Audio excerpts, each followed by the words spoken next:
Hi అందరికీ మన technical వినోదం ఛానల్ తరఫున స్వాగతం సుస్వాగతం. ఈరోజు ఆంధ్రప్రదేశ్ ప్రభుత్వం మిషన్ వాత్సల్య పథకం గురించి తెలియజేయడానికి నేను మీ ముందుకు వచ్చాను అన్నమాట. ఈ పథకం చాలా ఉపయోగకరమైన పథకం. ఈ పథకం గురించి చాలా తక్కువ మందికి తెలుసు అన్నమాట. ఇంకా తెలుసుకోవాల్సిన వాళ్ళు చాలామంది ఉన్నారు. వాళ్ళు తెలుసుకోవడం మూలంగా ఇంకా నలుగురికి ఉపయోగపడే అవకాశం కూడా ఉందన్నమాట ఈ వీడియో. అందుకని తప్పకుండా ఈ వీడియోని స్కిప్ చేయకోకుండా చూడండి. అలాగే మన ఛానల్ని సబ్స్క్రైబ్ చేసుకోండి. ఇంకా లైక్ చేయడం వల్ల ఈ వీడియో 10 మందికి మేలు కలుగుతుంది.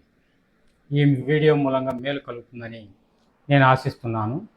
ఇక మనం ఈ మిషన్ వాత్సల్య పథకం గురించి చెప్పే ముందు ముఖ్యంగా ఒక విషయం చెప్తాను చూడండి. మనం పరోపకార బుద్ధితో ఆలోచించి చాలామంది అనాథ పిల్లలు ఉన్నారు. అదేవిధంగా చాలామంది బలహీన వర్గాలకు సంబంధించిన పిల్లలు ఉన్నారు. అలాంటి పిల్లలకు ఉపయోగపడే ముఖ్యమైన పథకమే ఈ మిషన్ వాత్సల్య పథకం అనేది. ఆంధ్రప్రదేశ్ మిషన్ వాత్సల్య పథకం. దీన్ని సంబంధించిన వివరాలు మొత్తం చెప్తాను చూడండి. ఆంధ్రప్రదేశ్ ప్రభుత్వం అనాథ పిల్లల భవిష్యత్తు కోసం సాయంగా ఉండడానికి మిషన్ వాత్సల్య పథకాన్ని ప్రకటించింది. ఈ పథకం ద్వారా అనాథ పిల్లలకు ప్రతి నెల 4,000 రూపాయలు ఆర్థిక సహాయాన్ని అందించడానికే ఈ మిషన్ వాత్సల్య పథకాన్ని అందించబడుతోంది. 4,000 రూపాయలు అందించబడుతోంది.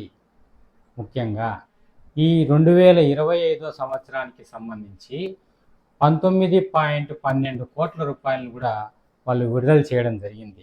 ఇటీవలే పేపర్లో కూడా ఆ న్యూస్ వచ్చిందనమాట. పేపర్లో కూడా ఆ న్యూస్ వేశారు. ఈ త్రైమాసికానికి సంబంధించి 19.12 కోట్ల రూపాయలని విడుదల చేస్తున్నట్టు కూడా పేపర్ న్యూస్ నేను కూడా చదివాను అనమాట. చదివే నేను ఈ వీడియో చేయాలనే ఉద్దేశంతో నేను చేస్తున్నాను అనమాట. ముఖ్యంగా ఈ 4,000 రూపాయలు అనేది ఈ సహాయం అనాథ పిల్లల విద్య, వైద్య, ఇంకా ఏదైనా ఇతర అవసరాలకు ఉపయోగపడుతుంది. ఈ 4,000 రూపాయలు అనేది ఈ మిషన్ వాత్సల్య పథకము ముఖ్యంగా అనాథ పిల్లలకు సంబంధించి సాంఘిక ఇంకా ఆర్థిక స్థితిని మెరుగుపరిచేదాని కోసం కూడా ఆంధ్రప్రదేశ్ ప్రభుత్వం తీసుకున్న ఒక విప్లవాత్మకమైనటువంటి ఒక నిర్ణయం అన్నమాట. విప్లవాత్మకమైనటువంటి ఒక చర్య కూడా అనుకోవాలన్నమాట. ఈ పథకం ద్వారా అనాథ పిల్లలకు నెలకు 4,000 రూపాయల ఆర్థిక సహాయం అందిస్తుంది. అదేవిధంగా ఆ పిల్లలకు విద్య, ఆరోగ్యం, ఆహారం ఇంకా ఇతర అవసరాల కోసం కూడా ఉపయోగపడుతుంది. ఈ నిధిని ఈ మొదటి త్రైమాసికానికి సంబంధించి 19.12 కోట్లు విడుదల చేశారని నేను ఇప్పుడే చెప్పాను కదా. మళ్ళీ కూడా చెప్తున్నాను చూడండి. దీనికి సంబంధించి విధి విధానాలు, ఎవరెవరు అర్హులు, వాళ్ళను ఎక్కడ చేర్పించాలి అనే విషయాన్ని కూడా క్లియర్గా చెప్తాను. స్కిప్ చేయకుండా వీడియోని చూడండి ఫ్రెండ్స్. ఈ మిషన్ వాత్సల్య పథకం కింద ఆర్థిక సహాయం పొందేందుకు అనేక రకాల పిల్లలు అర్హులు. వాళ్ళు ఎవరెవరు అనేది చెప్తాను చూడండి. 1, తల్లిదండ్రులను కోల్పోయినటువంటి పిల్లలు. తల్లిదండ్రుల్ని కోల్పోయి ఉంటారనమాట. తల్లి తండ్రి ఇద్దరు చనిపోయి ఉంటారు. అలాంటి పిల్లలు అనాథ పిల్లల కిందకి లెక్కొస్తారు. అటువంటి వాళ్ళు. 2, విడాకులు తీసుకున్న తల్లిదండ్రుల పిల్లలు. విడాకులు తీసుకుంటారు. వాళ్ళు మళ్ళా తల్లి ఒకరిని పెళ్లి చేసుకుంటుంది, తండ్రి ఇంకొకరిని పెళ్లి చేసుకుంటారు. ఆ విధంగా ఆ పిల్లలు ఏమో అనాథలు అయిపోతారు. వాళ్ళని ఎక్కడో ఒక చోట పడేస్తారు అనమాట. అటువంటి పిల్లలకు కూడా ఈ మిషన్ వాత్సల్య పథకానికి అర్హులు. అటువంటి పిల్లలు కూడా. 3, ప్రాణాంతకమైనటువంటి వ్యాధులతో బాధపడుతూ ఉండేవాళ్ళు. ప్రాణాంతకమైనటువంటి వ్యాధులతో బాధపడుతున్నటువంటి తల్లిదండ్రుల పిల్లలు అన్నమాట. 4, కుటుంబం నుంచి విడిపోయిన పిల్లలు. కుటుంబం నుంచి కూడా విడిపోయి ఉంటారు. అంటే ఎలా విడిపోతారు అని అనుకుంటారు. ఇప్పుడు ఒకవేళ ఏదైనా ప్రయాణంలోనో జర్నీలోనో ఎక్కడో చోట మిస్ అయిపోయి ఉంటారు అన్నమాట పిల్లలు. అటువంటి పిల్లలు అన్నమాట, కుటుంబం నుంచి విడిపోయినటువంటి పిల్లలు. ఇకపోతే బాల కార్మికులు 5, బాల కార్మికులు లేదంటే బాల్య వివాహాలు చేసేసి ఉంటారనమాట, అటువంటి వాళ్ళకు కూడా అనమాట. 6, హెచ్ఐవి లేదా ఇతర వ్యాధులతో బాధపడుతూ ఉంటారు పిల్లలు, దీర్ఘకాలికమైనటువంటి వ్యాధులతో, అటువంటి పిల్లలు కూడా అర్హులే. ఇకపోతే అనాథాశ్రమంలో నివసిస్తున్నటువంటి పిల్లలు, వాళ్ళు కూడా 7 అనాథాశ్రమంలో నివసిస్తున్న పిల్లలు. చూడండి 7 రకాలు చెప్పాను అనమాట నేను, ఇప్పటికి 7-8 రకాలు అనమాట. అటువంటి పిల్లలందరూ కూడా ఈ మిషన్ వాత్సల్య పథకానికి సంబంధించి అర్హులు. ఈ పథకం కింద సహాయం పొందడానికి కుటుంబం యొక్క వార్షిక ఆదాయం కూడా ఏ విధంగా ఉండాలి అని కూడా చెప్తాను చూడండి.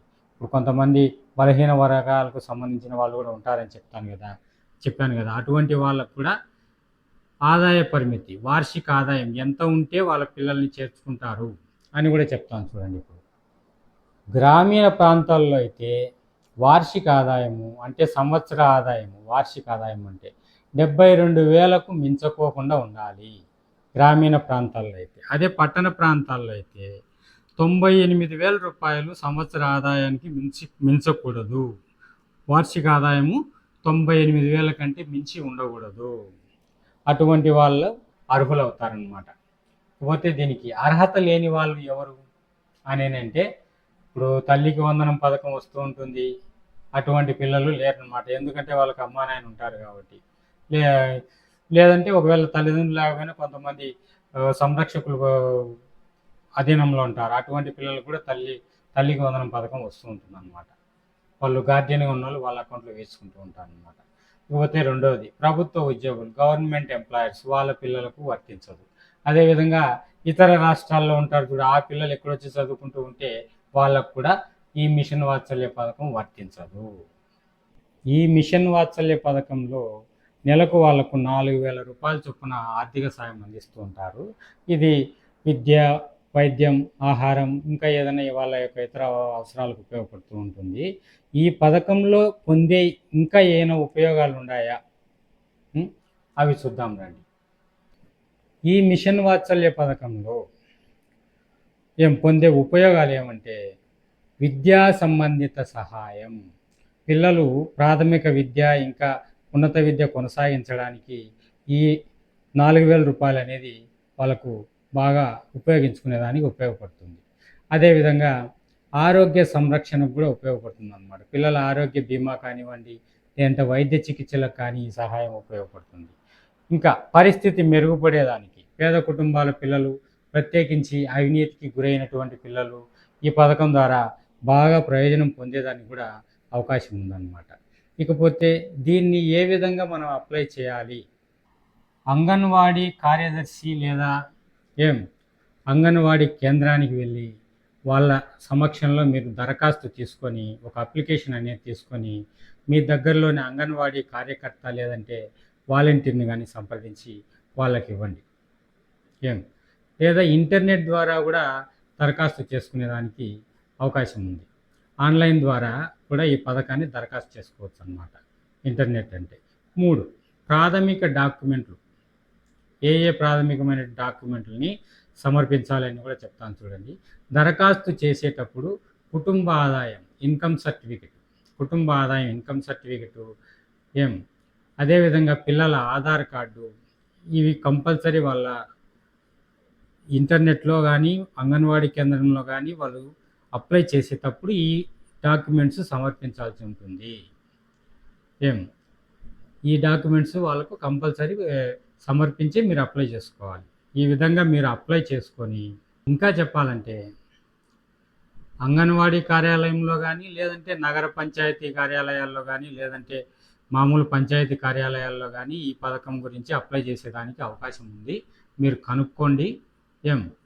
ఒకసారి వెళ్ళి వాళ్ళని అడగండి. మీకు తెలిసిన పిల్లలు ఎవరైనా ఉంటే, అనాథ పిల్లలు కానివ్వండి, లేదంటే బలహీన వర్గాలకు సంబంధించిన పిల్లలు కానివ్వండి, లేదంటే ఏదైనా ఇబ్బంది పడుతూ గార్డియన్ సమక్షంలో ఉంటారు, తల్లిదండ్రులు విడిపోయిన వాళ్ళు, అలాంటి వాళ్ళు ఎవరైనా ఉంటే మీరే కొద్దిగా చొరవ తీసుకొని మంచి పని చేయండి. మంచి పని చేయడానికి ఎవరి రికమెండేషన్, ఎవరిని అడగాల్సిన అవసరం లేదు.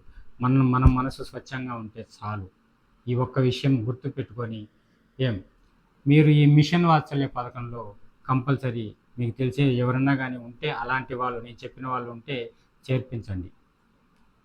ఇంతవరకు మన ఛానల్ని చూస్తూ ఉన్నటువంటి వాళ్ళు ఎవరైనా కానీ సబ్స్క్రైబ్ చేసుకోకుండా ఉంటే కంపల్సరీ సబ్స్క్రైబ్ చేసుకోండి.